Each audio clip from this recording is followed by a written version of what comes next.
जुड़ गए हैं। अरुण जी, किस तरीके से सर इसको देख रहे हैं? एक बड़ा नक्सली हमला यहां पर हुआ है, अब कैसे इससे पार पाया जाएगा? सहारनपुर की ये जो घटना हुई है अत्यंत हृदय विदारक है। हमारे 11 जवान इस घटना में शहीद हुए हैं। मैं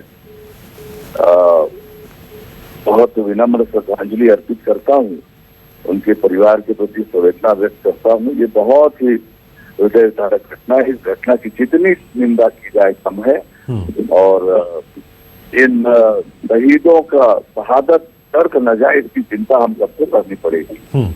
बिल्कुल। और सर व्यर्थ नहीं जाएगी शहादत, उसके लिए तो एक ही एक्शन प्लान होगा और वो आप लोगों को अच्छे से जानकारी होगी और आगे क्या एक्शन प्लान बनेगा उसके लिए भी तैयारी यहाँ पर की जाएगी। फिलहाल नक्सलियों का खात्मा कैसे किया जाए, ये एक बड़ा सवाल यहाँ पर हो जाता है अरुण साहब जी। जी जी जी, देखिए आज राज्य में कांग्रेस सरकार है। लगातार सरकार इस बात को कहती रही है कि ये समस्या समाप्त हो गई है, पर लगातार जो घटनाएं हो रही है, लगातार ये हरकत तो होती रही है।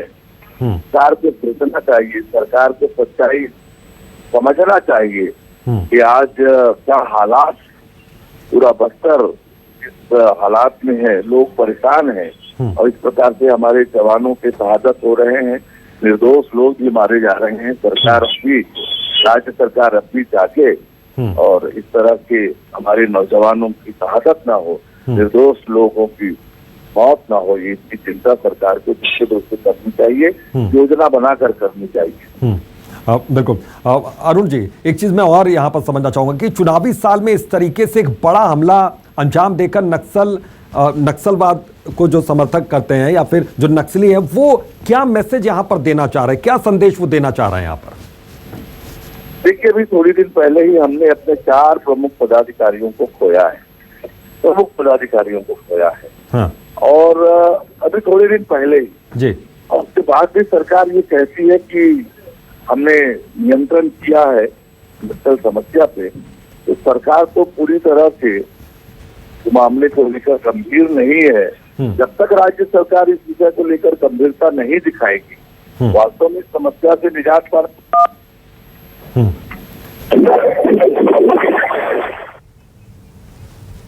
ठीक है अरुण साहब जी, आप बने रहेगा मेरे साथ। मंत्री टीएस सिंहदेव इस वक्त जुड़ गए हमारे साथ। सर, किस तरीके से इस बड़े नक्सली हमले को देखा जा रहा है? प्रणाम और दर्शकों को भी प्रणाम। पहले शहीदों के सम्मान में गहरी संवेदना व्यक्त करना चाहूंगा, श्रद्धांजलि अर्पित करना चाहूंगा और उनके परिवार के लोगों को संवेदना हम सब की ओर से व्यक्त करना चाहूंगा बड़े दुख की इस बेला में। अभी आप लोग के ही माध्यम से ये जानकारी मिली जी।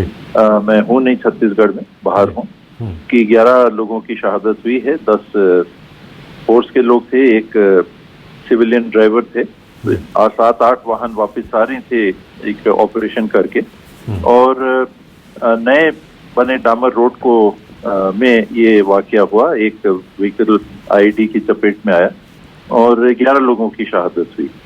ये सुकमा दंतेवाड़ा की दक्षिणी सीमा की ओर जगरगुंडा के आगे मुझे वरिष्ठ पुलिस अधिकारी ने जानकारी दी कि वहाँ ये घटना हुई है। पहले ये बॉर्डर की बात आ रही थी, लेकिन वो सूचना सही नहीं है कि उड़ीसा, तेलंगाना और छत्तीसगढ़ के बॉर्डर में, तो वहाँ नहीं, ये दंतेवाड़ा और सुकमा की दक्षिणी सीमा की ओर जगरगुंडा के आगे ये घटना हुई है।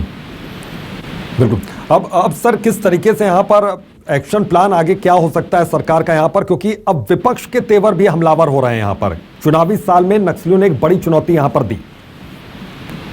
ये अपनी उपस्थिति दर्ज करने का इनका दुर्भाग्यजनक कायराना तरीका है और छुप के वार करने की इनकी जो स्ट्रैटेजी है उसकी चपेट में दुर्भाग्य से हमारे ये जवान और हमारे सिविलियन ड्राइवर थे, ये आ गए और जान जोखिम में रख के ही उस क्षेत्र में कोई भी ड्यूटी पे रहते हैं तो कभी भी कोई भी हादसा हो जाए, ये बात उनके ध्यान में रहता है। कई परिस्थितियां हैं जो जिसका लाभ ये लेके इस प्रकार के हमले कर लेते हैं। तो बहुत दिनों से वातावरण शांत चल रहा था।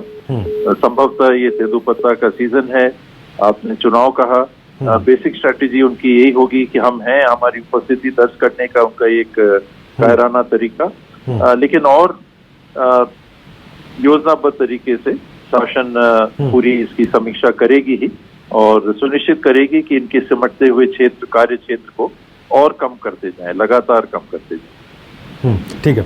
अरुण साहब जी, बहुत बहुत शुक्रिया आपका। नारायण चंदेल हमारे साथ जुड़ गए। नारायण चंदेल जी, किस तरीके से इस बड़े नक्सली हमले को आप देख रहे हैं सर?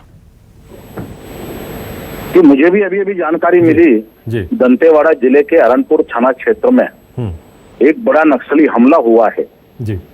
और हम तो कहना चाहते हैं कि नक्सलवाद तेजी के साथ फिर से इस प्रदेश में अपने पैर पसार रहा है, तेजी के साथ बढ़ रहा है। अत्यंत ही दुर्भाग्यपूर्ण घटना है। हम जो 11 जवान शहीद हुए हैं उन्हें अपनी विनम्र श्रद्धांजलि अर्पित करते हैं जी।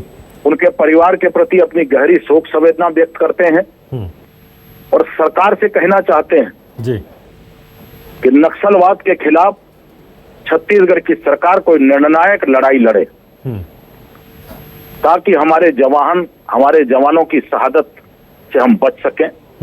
निरीह नागरिक इसमें मारे जा रहे हैं, बेकसूर लोगों की हत्याएं हो रही है नक्सलियों के द्वारा और छत्तीसगढ़ प्रदेश में नक्सलवाद तेजी से बढ़ रहा है, जो हम सब के लिए अत्यंत चिंताजनक।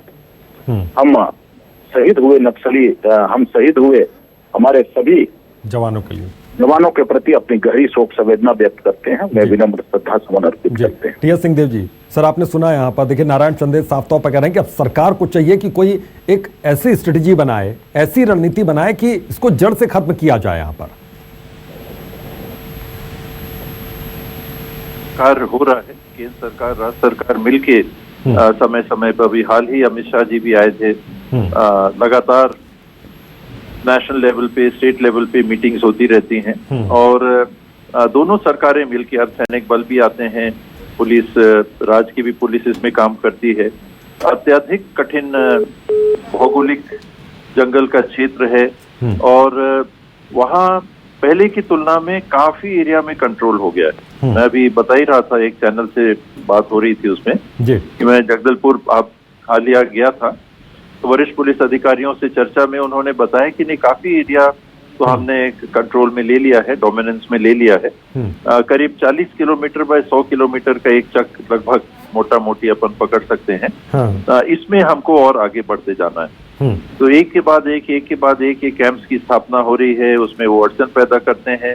इनका निर्बाध आवागमन के जो इनके मार्ग रहते हैं वो रोके, एक के बाद एक रोके जा रहे हैं और बहुत कठिन ये समस्या है, कोई आसान इसका हल नहीं है।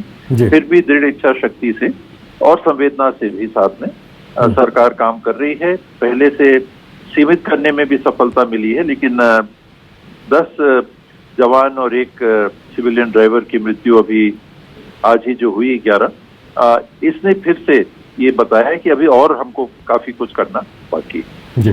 सर शुक्रिया इस तमाम बातचीत के लिए। तो यहाँ पर नक्सलियों ने एक बड़ा धमाका किया।